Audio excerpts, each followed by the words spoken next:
Alright guys, so the first skill we looked at last week was combining like terms. Again, that's just adding, addition, or subtraction. So let's remember that terms are separated, only separated by addition and subtraction, not multiplication or division.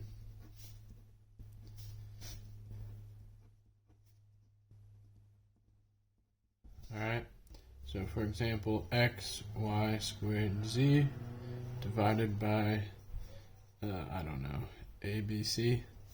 Lots of variables, but still only one term.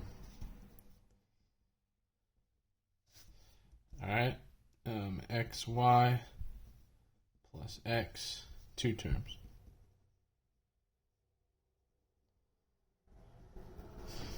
Alright, and then remember guys, in order to combine or subtract like terms, they have to be the exact same variable combination, right? So we cannot combine these because this is x, y, and this is x, right? They would have to be the exact same, so they'd have to both be x, y, and they have to have the exact same exponents as well. Alright, so let's look at one example here. But more than anything, guys, it's just one of those things that's practice, practice, practice. So negative 6y plus y squared plus 3 minus 4y squared minus 7 plus 1 minus 4y. Alright, so I like to start with my biggest powers first. So I have y squared minus 4y squared and underline as I go. So if I have 1y squared, I owe 4y squared, then in total I owe 3y squared, right? Someone gives me $1, but I owe 4, so I owe 3. And then we've got negative 6y minus 4y. So if you owe 6 and you owe 4, you owe 10y.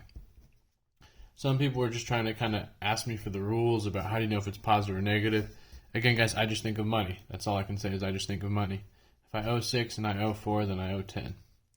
And then if I have 3 and one more, that's 4, but someone takes away 7, then that's owing 3 in total.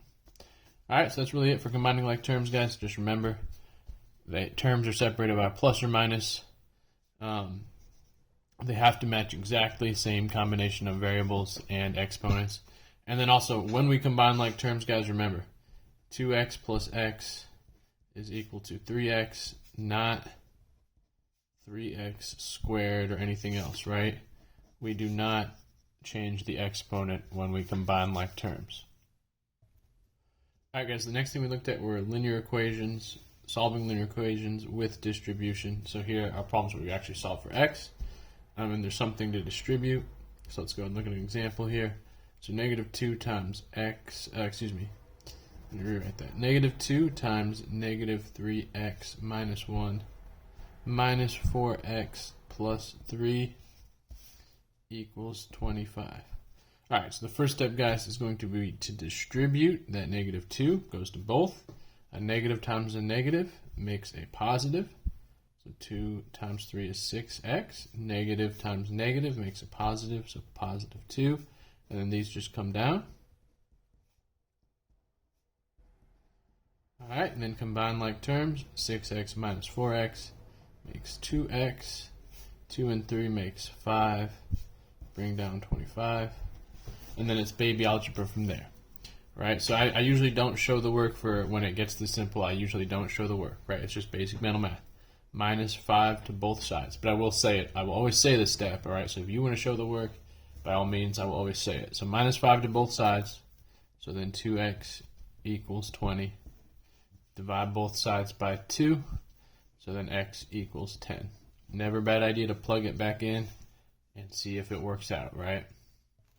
Alright, the next thing we looked at, guys, were fractional linear equations. So that's equations of this form, where we have something equals a fraction times 7x plus 10. Now again, guys, normally I would actually attack this problem by getting rid of the 3/5 first, since that would be isolating x. But the way they design these problems, it is going to work better just to go ahead and distribute that 3/5 to both, alright? So remember, guys, when we distribute it, both of these whole numbers are over invisible ones. 3 times 7 is 21. 5 times 1 is 5, right? Numerator to numerator, denominator to denominator, which is just 1. So that means it just stays 5. Bring down that x. Same thing. 3 times 10 is 30. 5 times 1 is 5. This will reduce every time because that's how they designed the problem. 30 divided by 5 is 6. Bring down the left side, and then basic algebra, minus 6 to both sides. Those cancel. 14 minus 6 is 8. Bring down 21 over 5x. And then, guys, we will get rid of 21 over 5 in one step by multiplying it by its reciprocal, 5 over 21, right? Because that will cancel, that will cancel. What you do to one side, don't forget to do to the other. 5 times 8 is 40. Bring down, divide by 21. That's it, right? See if you can reduce this, but that does not reduce right there. All right, guys, the next thing we looked at were exponent rules with variables and coefficients. Well, first we started with variables only, but I'm going to skip that one and just jump to the harder one where we have variables and coefficients. So let's look at one example here. So 2x to the third times 4x to the fifth. All right? So remember, guys, first thing I do is deal with any negatives, which I don't have any. All right, second thing I do is deal with the coefficients. So that's going to be 2 times 4 is 8. And then don't forget to do your variables. Base times base you add, right? So I'm going to write that note. Base times base. Remember, they have to be the exact same base. Add versus powers of powers. Powers of powers, you multiply. All right. So, and this is the situation of base times base. So we will add 3 plus 5 makes 8. And that's our final answer. All right, let's look for a new example here. So example 2, we have negative 5 z to the fourth all being squared. All right, so again, guys, negatives first, right? So in this case, it's not a base times a base, right? It's a power of power situation. Most common error, guys, is I see this. This is the most common mistake right here. All right, and students will leave that as their final answer. So what did they forget? They forgot to square this part right here, right? That part right there gets squared because it's in parentheses 2. If it was not in the parentheses getting squared, then sure, you wouldn't square it. But students always forget to square this part, the coefficient and the negative. All right, so that's wrong. So the negative gets squared. What happens to a negative when it gets squared? Turns positive, right? So you can put a plus there or nothing at all, of course. 5 squared, so 5 gets the square, that's 25. So positive 25. And then, yes, powers of powers, we multiply. So z 8. All right, and negatives, guys, if you want to write yourself a note, remember that even turns positive, odd powers stay negative. All right? If negatives get an even exponent, they turn positive. If negatives get an odd exponent, they stay negative. All right, and then let me show you one more example that you probably won't see on your Delta Math, but is just very important. Let's say I had a negative out here, followed by a negative 2. Actually, let's say I had a negative 3 outside of parentheses, followed by a negative 2, x to the 2, all to the third. So, in this case, guys, this part gets the third power, but not this part, right? Because this part is not inside of the parentheses. But everything inside parentheses would get the third power. So the negative gets the third power, stays negative. The 2 gets the third power. I'll just write that as 2 to the third. X squared gets to the third power. So powers of powers, you multiply x to the 6. And then the negative 3 needs to come down, right? So that number in front of the base comes down. It's not the negative 3 is not a part of the base because it's not in parentheses. Okay, so now I can finish cleaning this up. Negative 3 times negative 2 to the third. So negative times a negative makes it positive. 2 to the third is 2 times 2 times 2, which is 8 times 3 is 24. And then bring down x to the 6. So that's our final answer, right? And of course, the positive we probably wouldn't actually write. All right, the next thing we reviewed, guys, were operations with fractions. All right, and it's really important, guys, that you do understand how this works because although you can use a calculator for it, once we throw variables in the mix, right, once we're doing the same kind of stuff but with variables, you cannot use a calculator to do it anymore. All right, so you got to know how it works with numbers first. All right, so we got addition, subtraction, multiplication, division. Number one most important thing is just separating in your mind the rules that apply to these versus the rules that apply to these, right? Addition, subtraction, a different ball game than multiplication, division. In order to add or subtract fractions, we need to have a common what? Denominator, right? So, worst case scenario, we think about, worst case scenario, we simply multiply them by each other. That will always work. It's just not always the most efficient way to do it. But if I do that, right, multiply bottom by 3, bottom by 2, top and bottom. So then I get 3 over 6 is the same as a half, right? It just looks different. Plus 4 over 6, which is the same as 2/3. Then I can add them now that they have a common denominator, 7 over 6. All right, number 2, same thing, but this time multiplying, right? Totally different thing when we're multiplying them. To multiply them, we just go straight across, right? 1 times 2, 2 times 3, right? 1 times 2 is 2, 2 times 3 is 6.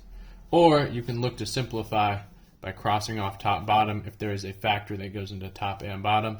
So here, I can change that to a 1, that to a 1, right? Since I can divide both top and bottom by 2. And then I have 1 times 1 is 1. 1 times 3 is 3. 1/3 is our final answer there. All right, number 3. Again, we need a common denominator in order to do this. Now, if I think about it, guys, 12 breaks down into 4 times 3, right? You don't have to do this step, but this can help you if you can't think of what the common denominator would be, because we don't want to multiply them by each other unless we have to, all right? So 12 is 4 times 3, so all I need to do to this guy is multiply it by 3, right, so that it matches. And then it's a common denominator, right? So then I have 9 over 12 minus 9 over 12, right? So 3/4 is the same as 9/12. So 9/12 minus 9/12, of course, is 0. So that's subtracting, just like addition. You've got to have a common denominator. Guys, sometimes the number itself goes into the denominator, in which case you don't need to mess with this one. You only need to mess with the first one to make the denominator match. All right, number 4, division. I'm going to change it to a times problem first. And when you change it to a times problem, you, of course, flip the second one. Don't do anything to the first one. So 12 over 9. All right, now, again, you can now, of course, go straight across, right? Just multiply straight across. Or you can look to cancel, right? So 3 goes into 9 and 3, so I'm going to divide that by 3. That makes 1. Divide that by 3 makes 3. What goes into 4 and 12? 4 does, so that becomes a 1. That becomes a 3. All right, so now I just have 3 over 3. That cancels, right? You guys, when everything cancels like this, don't forget it's not 0, it's 1, right? If you're subtracting, right, if you have 9/12 minus 9/12, then yes, you have nothing. But if you're multiplying and everything cancels, right, you're still left with those 1s. So when you multiply 3/4 times 3/4, right, or 3/4 divided by 3/4, you end up with just the 1.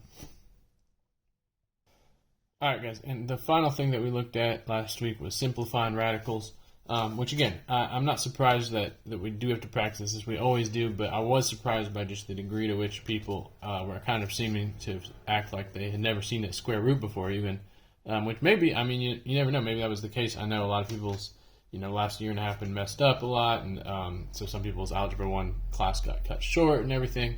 So, yeah, we definitely got to practice this and know how to do it. So again, guys, what we're looking at is that perfect square list, right? So 1 squared is 1, but so 1 is a perfect square, but does not really matter for this.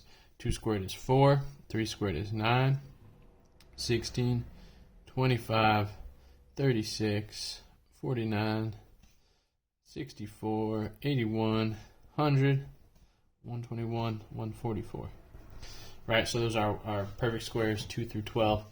So we want to know the biggest one of these that can divide into these, right? That's what we're looking for. And guys, that means sometimes you just pick up your calculator and you just check. Does 81 go into 400? Does 121 go into 225, right? Does it divide it evenly? So 32, guys, that breaks down into, so 4 does go into 32, right? But that's not the biggest one. Now, if I didn't know that, if I only pull out 4, right, I break down 32 into 4 and 8, when I break it down, I now take out the perfect square, which is 4 here.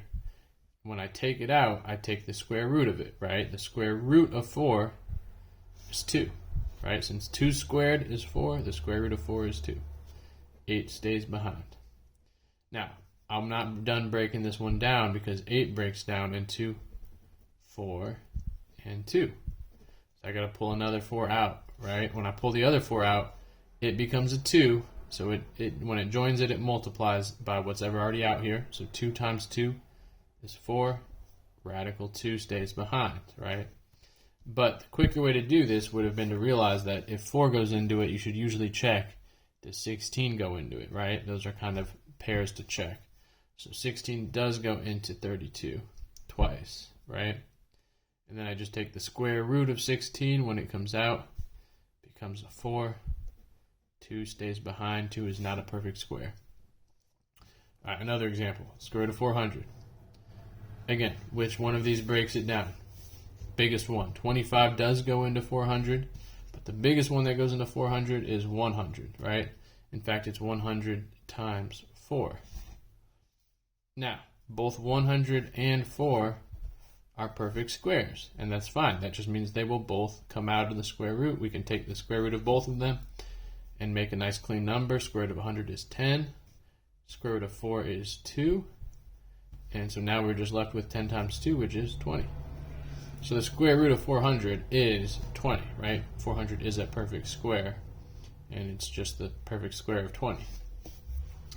So because it breaks down into 2 perfect squares, it makes a nice whole number like that. All right, square root of 225. Guys, so that 25 is kind of a key that should make in your mind an alarm bell go off about 25. So 225 is 25 cents. Like, think if you had $2.25, then that means you had 9 quarters, right? 25 times 9 makes 225. Again, both of these are perfect squares. Square root of 25 is 5. Square root of 9 is 3. 5 times 3 is 15. Which, in other words, guys, 15 squared is 225, right? 225 turns out to be the perfect square of 15. So that's all we have. And finally, square root of 80. So I could break it down into 8 times 10, but 8 and 10 guys are not on this list. So I got to check, right? If you can't figure it out, pick up that calculator and just try different ones. Which one of these can divide 80 besides 4? So if 4 goes in, check 16, because 16 goes into 80. So 80 is 16 times 5, right? Again, 8 times 10 does break down 80, but neither of those are perfect squares. This is the biggest perfect square that goes into 80. Square root of 16 is 4. 5 is not a perfect square, stays behind in the radical.